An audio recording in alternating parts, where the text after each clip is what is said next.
Hello, friends!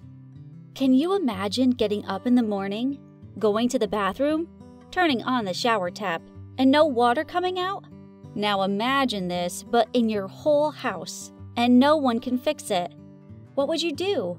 Huang's story began in 1959, when he was only 23 years old. In that year, the small village called Kaowangba in the southern region of China had suffered a serious dryness that caused practically all water sources to disappear.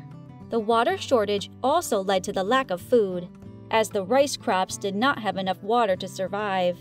The situation was critical.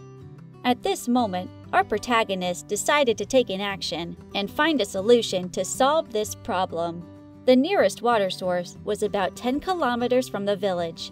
Huang thought it would be possible to dig a canal from the upper part of the river to his village. The locals did not receive this idea well. They took Dafa for a madman, and far from helping him, they laughed at him. At the beginning of the 1960s, this story shocked the whole country, as the development of the Red Flag Canal did not look promising.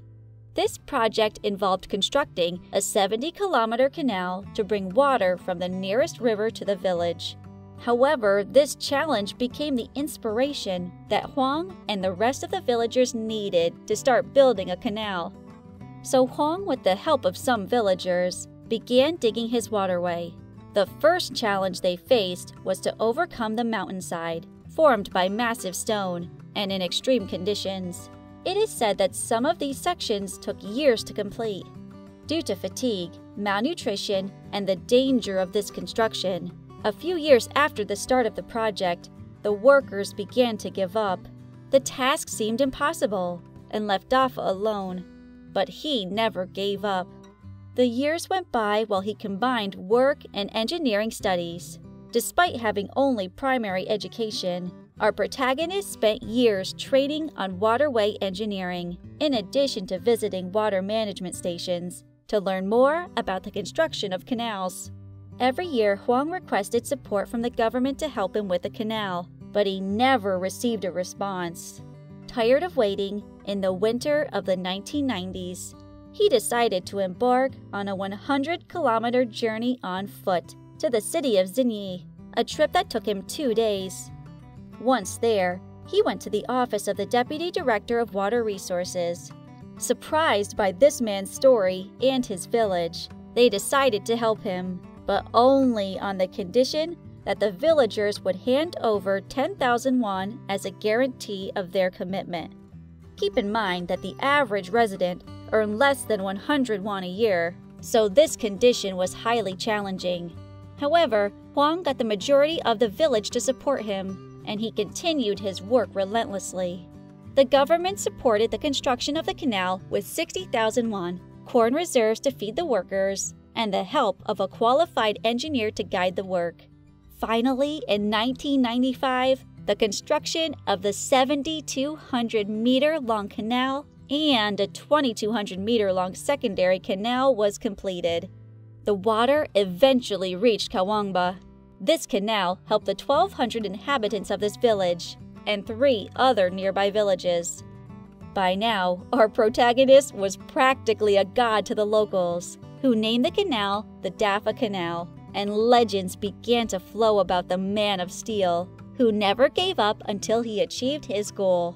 One Chinese legend tells of a man who decided to open a passage through the hills, and even though no one believed him, he continued digging. It is said that because of his determination, he inspired God himself, and thanks to divine intervention, the mountains moved, leaving the way open for Yugong.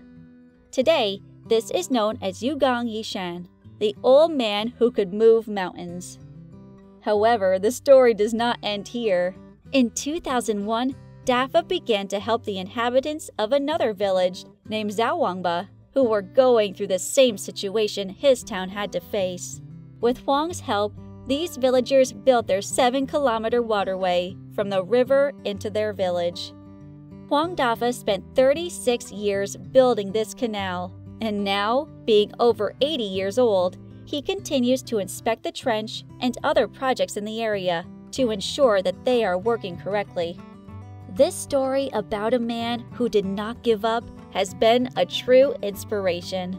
He had to overcome geographical difficulties, working in mountains of solid rock and under the sun in hellish summers. Let's not forget how he had to overcome financial problems. Zhuihao is one of the poorest provinces in China. His last obstacle was the social difficulties when no one believed he could achieve such an endeavor. We end with a quote attributed to Huang himself that perfectly describes the magnitude of his achievement. "Water is my life, and this canal is like my son." And the fact is that our protagonist considered this canal his offspring, which is why he never abandoned it despite the difficulties. Today's story ends here, but the lesson it taught us will live on forever. Before going anywhere, make sure to hit that subscribe button and press the bell icon so you never miss a good story again. I hope you enjoyed this video. See you next time!